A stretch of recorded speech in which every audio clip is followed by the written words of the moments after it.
শুভ সন্ধ্যা বন্ধুরা। তো আজকে কাঁঠালের অন্য এক রকম রেসিপি নিয়ে হাজির হয়ে গেলাম। এই দেখো, প্রথমেই কাঁঠালগুলোকে কেটে জলের মধ্যে ভিজিয়ে নিয়েছি। এবার কাঁঠালগুলোর খোসাগুলো ভালোভাবে ছাড়িয়ে নেব।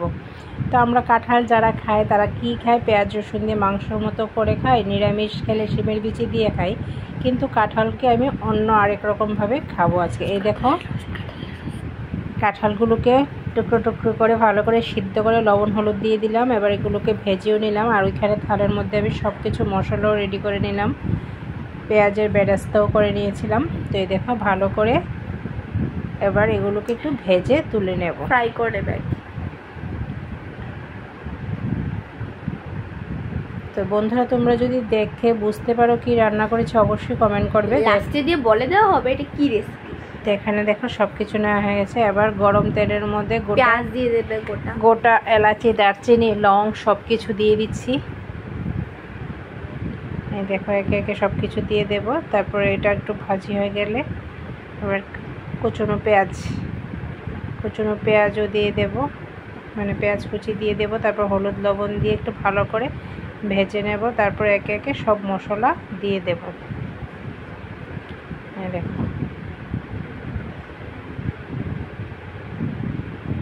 প্রতিদেবের ফরমাইশ খাবে আজকে, মানে অন্যরকম, মানে কাঁঠাল খেতে, মানে একরকম খেতে ভালো লাগে না, তাই বিভিন্ন রকম করে কাঁঠালের জিনিস বানিয়ে দেওয়ার জন্য অবশ্যই বলছে।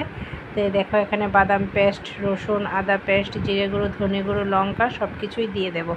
দিয়ে ভালো করে মশলাটা কষিয়ে নেব।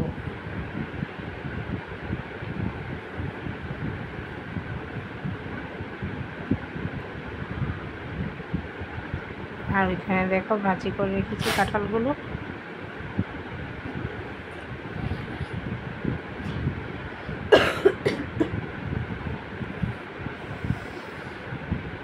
এখানে একে একে সব মশলা দিয়ে দিলাম।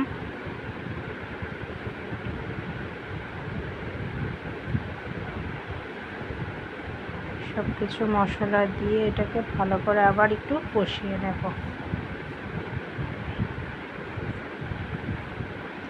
এই দেখো, ভালো করে একটু কষিয়ে নেব। কষিয়ে তারপর একটু আবার টক দইও দিয়ে দেব।